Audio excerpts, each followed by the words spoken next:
Welcome to my channel, States of History, where courage has no face and legends are sometimes born in silence. Today's story is about a woman whose name echoed across the deserts of war, the mountains of Afghanistan, and the hearts of those who never believed she could even stand beside them. Who the hell is she? They asked, until one shot changed everything. The sun was merciless that day, beating down on a stretch of Afghan desert, where the wind carried whispers of gunfire. A convoy of U.S. Marines had been ambushed in a narrow valley. Their radios screamed with static. Their vehicles burning, men pinned down behind broken rock. Above them, the ridge Jolene shimmered like a mirage. That's when command crackled through. Team Bravo Sniper Overwatch inbound. ETA 2 minutes. The Marines didn't expect much. Their regular Overwatch had been taken out 2 days earlier. Whoever was coming was likely a replacement. Probably some rookie or worse, some bureaucratic reassignment from another unit. But then they saw her. A shadow broke across the sand. A small compact figure in a dusty ghillie suit moving like smoke. The wind caught strands of auburn hair escaping from under her hood. Who the hell is she? One of the Marines muttered, watching her drop to the ground with practiced precision. No one knew, not even the captain. She spoke only once. "Get me coordinates," she said into her headset, voice calm, steady, the kind that made even chaos fall silent. Her name was Lieutenant Erin Cross, and the shot she was about to take would rewrite everything they thought they knew about her. 3 years earlier, Erin had been a medical corps officer. Soft-spoken, sharp, but never loud. Her job was to patch men up after the fight, not to start one. But war changes people. Sometimes by blood. Sometimes by loss. Her brother, Corporal James Cross, had been a Navy SEAL, one of the best. He was killed in an operation gone wrong, sniped from nearly a mile away.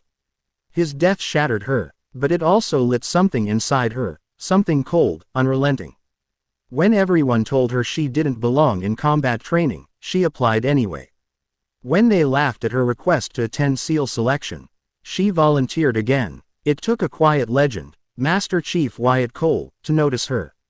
Wyatt was a name spoken with reverence, the man who could hit a moving target at 2,400 meters. The sniper whose eyes had seen every kind of war, and who buried too many of his own. He saw something in Erin no one else did. Discipline, patience, pain. Anyone can shoot, Wyatt told her. But it takes a soul full of ghosts to wait for the perfect moment. Under his brutal mentorship, she trained harder than any man in her class.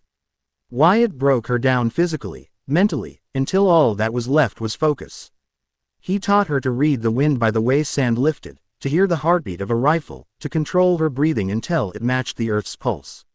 And when she could finally outshoot him, Wyatt just smiled and said, "Now you're ready to disappear." Back in the Afghan valley, that's exactly what she did. The Marines' position was collapsing. Enemy snipers had pinned them from the ridgy line 1,500 meters away. No one could even poke their head out without catching a bullet. Erin crawled up the slope. Her rifle, a modified 338 Lua, pressed close to her chest. Her heartbeat slowed. The chaos around her faded. Through the scope, she found her mark. A figure in a black scarf moving between rocks with a spotter beside him. They were professionals, the kind that didn't miss. Wind 11 miles per hour cross. Distance 612 meters. Target elevation 22 degrees, she whispered, "Wyatt, guide my hand."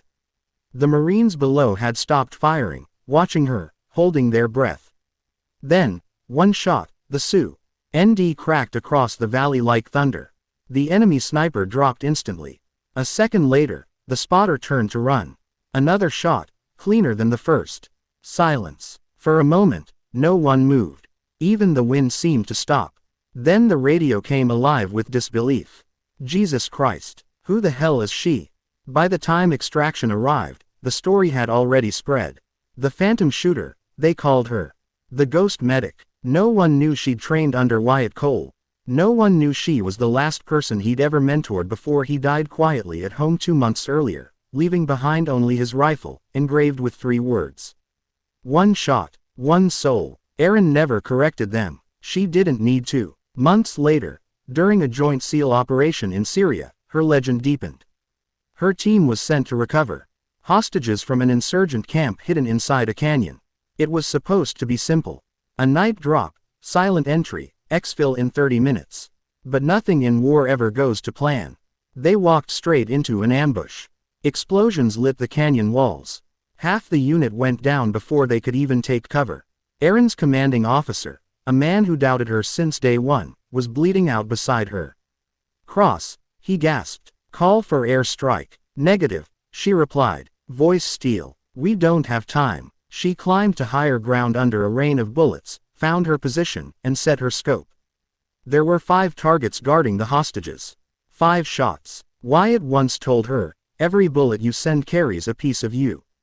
Don't waste yourself." 5 breaths, 5 souls, 5 clean kills. When the last one fell, the Marines moved in. The hostages were freed, and for the first time, even the toughest man on her team looked at her with awe. She wasn't just a sniper.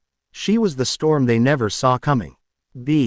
Heroes don't always walk away untouched. Her final mission came a year later deep in the Hindu Kush Mountains. A classified operation, no cameras, no recognition. Her team went dark. She was the only one to make it back. The official report said she'd neutralized an enemy general from over 2 kilometers away. One of the longest confirmed shots in modern warfare. But what the report didn't say was that she'd made that shot while wounded. Bleeding from a shattered shoulder, half conscious.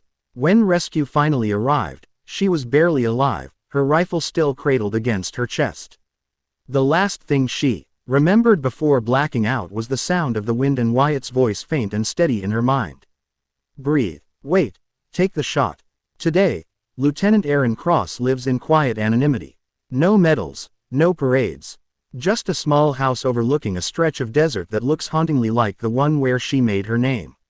Every dawn she sits with her coffee, staring through the scope of her old rifle, not to kill, but to remember. The Marines who were saved that day still talk about her. The young soldiers who doubted her now tell her story to every recruit. And somewhere in the dusty halls of the SEAL archives, her name remains classified, but her legend whispers through every bullet fired in honor. Because she wasn't just trained by a legend, she became one. And that, my friends, was the story of the woman the world called Phantom 7. A medic turned sniper, a sister turned soldier, a ghost turned legend. If this story moved you, if it made you feel the weight of sacrifice, courage, and silent strength, then don't forget to like, comment, and subscribe to States of History. Because here, we don't just tell stories. We remember the souls who lived them. "Who the hell is she?" they asked. Now they know.